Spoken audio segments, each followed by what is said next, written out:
ഇന്ന് അമ്മ കൂലിപ്പണിക്ക് പോയ സ്ഥലം, എന്റെ അമ്മ കൂലിപ്പണിക്ക് എവിടെയൊക്കെ, എന്റെ അമ്മ ഏതെല്ലാം പാടത്ത് ഏതെല്ലാം പറമ്പിൽ കാലെടുത്ത് വെച്ചിട്ടുണ്ടോ ആ പറമ്പ് മുഴുവൻ സ്വന്തക്കാർ ഇന്ന് എന്റെ അമ്മയാ. കൊടക്കനാൽ അട്ടുവമ്പട്ടി എന്ന സ്ഥലത്ത്, കൊടക്കനാൽ തമിഴ്നാട്ടിലെ കൊടക്കനാൽ അട്ടുവമ്പട്ടി എന്ന സ്ഥലത്ത് തൈലമരം കയറി തൈലത്തിന്റെ ഇല വെട്ടി ബൈലറിൽ കാച്ചി വെച്ചത് എന്റെ അച്ഛൻ. ആ കൊടക്കനാലിലെ എന്റെ അച്ഛൻ തൈലമരം വെച്ച സ്ഥലം ഇന്ന് സ്വന്തക്കാരൻ എന്റെ അനിയനാ. അച്ഛൻ പണിയുന്ന സ്ഥലത്തിന് ഞാൻ കോത്തഗിരി എന്ന സ്ഥലത്ത്, തമിഴ്നാട് നീലഗിരി ജില്ലയിൽ ഊട്ടി കോത്തഗിരി എന്ന സ്ഥലത്ത് ചായക്കട പണിയിൽ എന്നെ പഠിപ്പിച്ചത് എന്റെ അമ്മാവനായിരുന്നു. എന്തെങ്കിലൊക്കെ ബുക്ക് വാങ്ങാൻ പൈസ തരുമായിരുന്നു. എല്ലാ വർഷവും സ്കൂൾ കൂട്ടുന്ന സമയത്ത് എല്ലാ ആനുവൽ വെക്കേഷനും ചായക്കടയ്ക്ക് പണിക്ക് പോകും. അങ്ങനെ 10-12 വർഷം എന്നെ പഠിപ്പിച്ച അമ്മാവൻ ആ ചായക്കടയിൽ പണിയെടുത്തിട്ടായിരുന്നു ഞാൻ 4 വർഷം.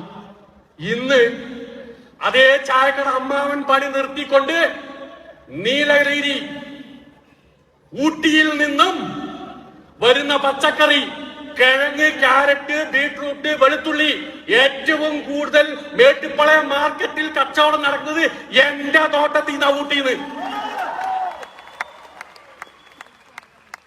ഇന്ന് എന്റെ അമ്മ എവിടെയാണോ പണിയെടുത്ത ആ സ്ഥലം സ്വന്തമായി ഇന്ന് എന്റെ അമ്മയുടെ പേര് ഞാൻ സ്വന്തമാക്കി മാറ്റിക്കൊണ്ട് ആ സ്ഥലത്ത് ഞാൻ ആർട്ടിഫിഷ്യൽ ഐലൻഡ് ഉണ്ടാക്കിക്കൊണ്ടിരിക്കുന്നു. പകുതി പണി കഴിഞ്ഞു.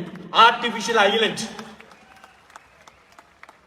എന്റെ വീട് എന്ന് പറഞ്ഞത് ചെറിയൊരു കൂരയായിരുന്നു. എനിക്ക് നല്ല ഓർമ്മയുണ്ട്. ഞങ്ങളെല്ലാം സ്കൂളിൽ പഠിക്കുന്ന സമയത്ത് മഴ പെയ്യുമ്പോ അമ്മ പാത്രം കൊണ്ടിങ്ങനെ നിൽക്കും. എന്തിനറിയോ? മക്കളുടെ മേലെ വെള്ളം വീഴാതിരിക്കാൻ. രാത്രി ചട്ടിയും പാത്രം കൊണ്ട് ചുമരിൽ കൊണ്ട് വെക്കും. എന്തിനറിയോ? ഞാനും അനിയനും അനിയത്തിയും ഉറങ്ങാൻ വേണ്ടിയിട്ടായിരുന്നു. കാരണം മഴ പെയ്ത ഒരു തുള്ളി വെള്ളം പുറത്തു പോകില്ലായിരുന്നു, വീട്ടിനകത്തായിരുന്നു. അങ്ങനെയുള്ള ഒരു കൂരയായ വീട്ടിൽ ജനിച്ചവനാ ഞാൻ. ഇന്ന്